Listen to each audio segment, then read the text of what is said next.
here, buddy. Come here. I'm a 6-year-old. What's your name? That's what I just saw. Does everybody know JT? JT, you're 6?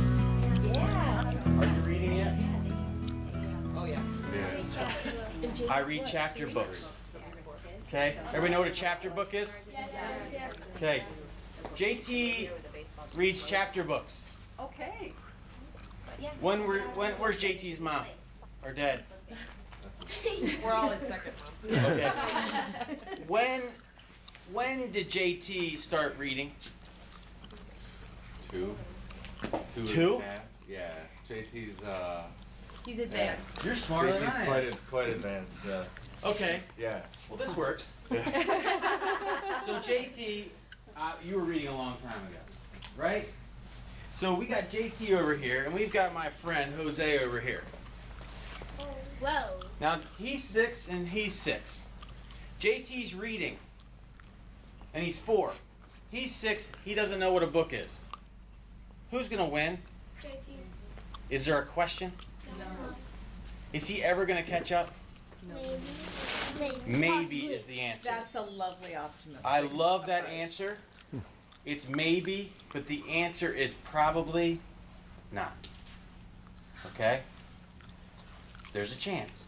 But is he gonna have to work harder than JT? Yes. Oh yeah. Oh yeah. Okay? So here's the deal.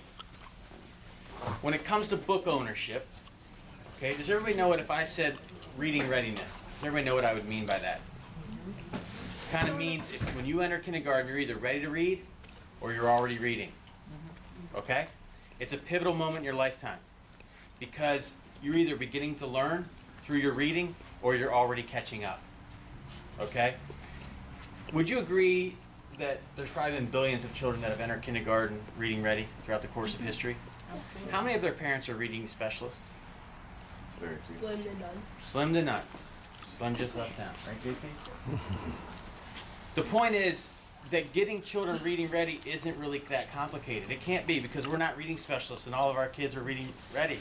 Where it becomes when it becomes reading ready, when it becomes complicated is when they're not reading ready, and that's where intervention happens. And intervention is very expensive, and it's not really that successful. So what Bernie's Book Bank does is make sure that these children are owning books. We've been around for 3 years. We now distribute 20,000 books a week. We serve 60,000 children. They're receiving 12 quality books a year from us. We create a continuum of distribution from the time that these kids are born to the time they leave 6th grade. Our goal, who here has goals? JT, you got goals?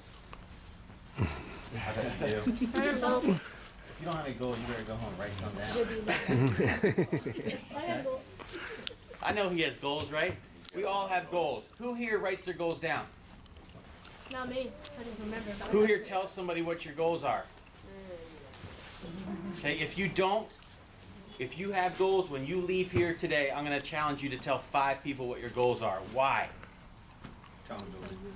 Oh, you started with the accountability part. I love that. Accountability, what's the other reason? Makes them realistic. Realistic, what's another reason? If you tell somebody, they're probably going to want to help you, encourage you, right? So I'm going to tell you what ours are, and then we're going to get down to business. Hey, JT? All right. So, our goal is this year alone to distribute 1 million books. By 2016, to be collecting, processing, and redistributing 4 million books a year. That would be serving every at-risk child in Chicagoland.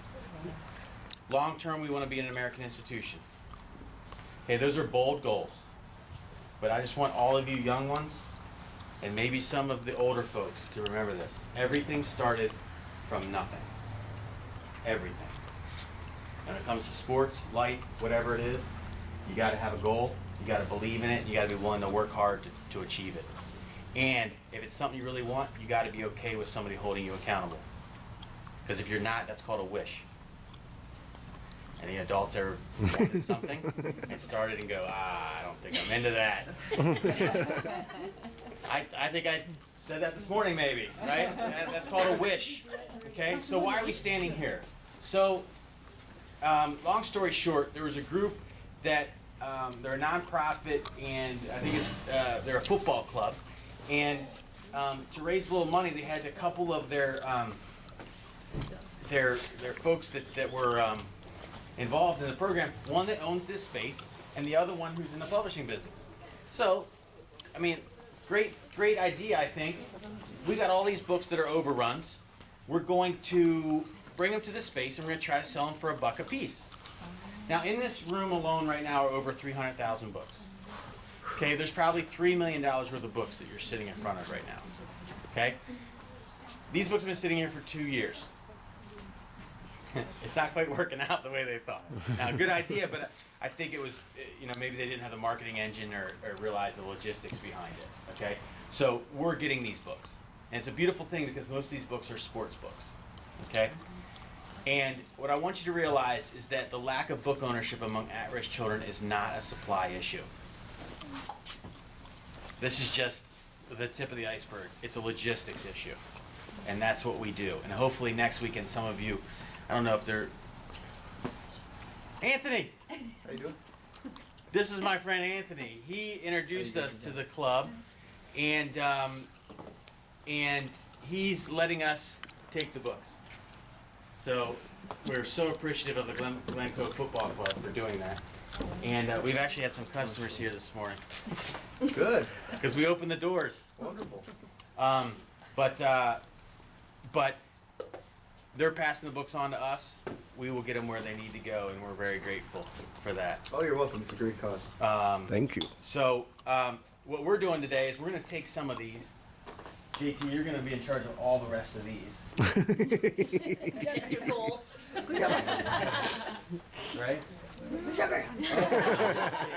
just kidding. We're going to take as much as we can from the front, and then on Tuesday we're getting 4 semis coming down here and taking the rest of them.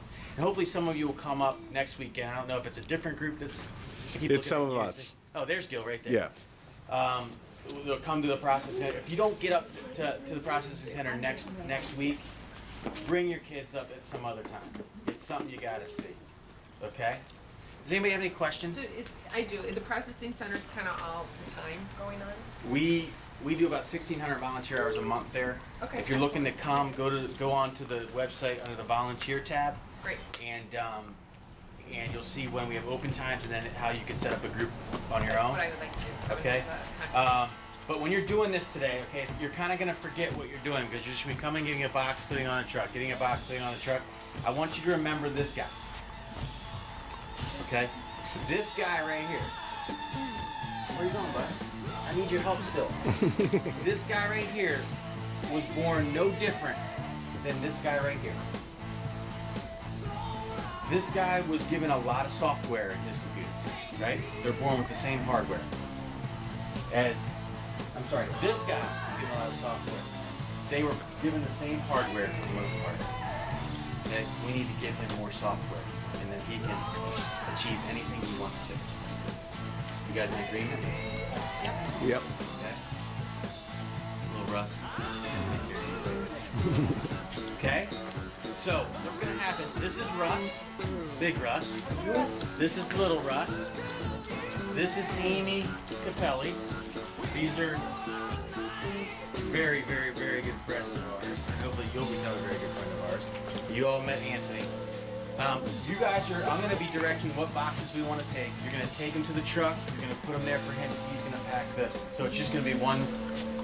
We're just going to go in, go out. Go in, go out. Okay? Any other questions?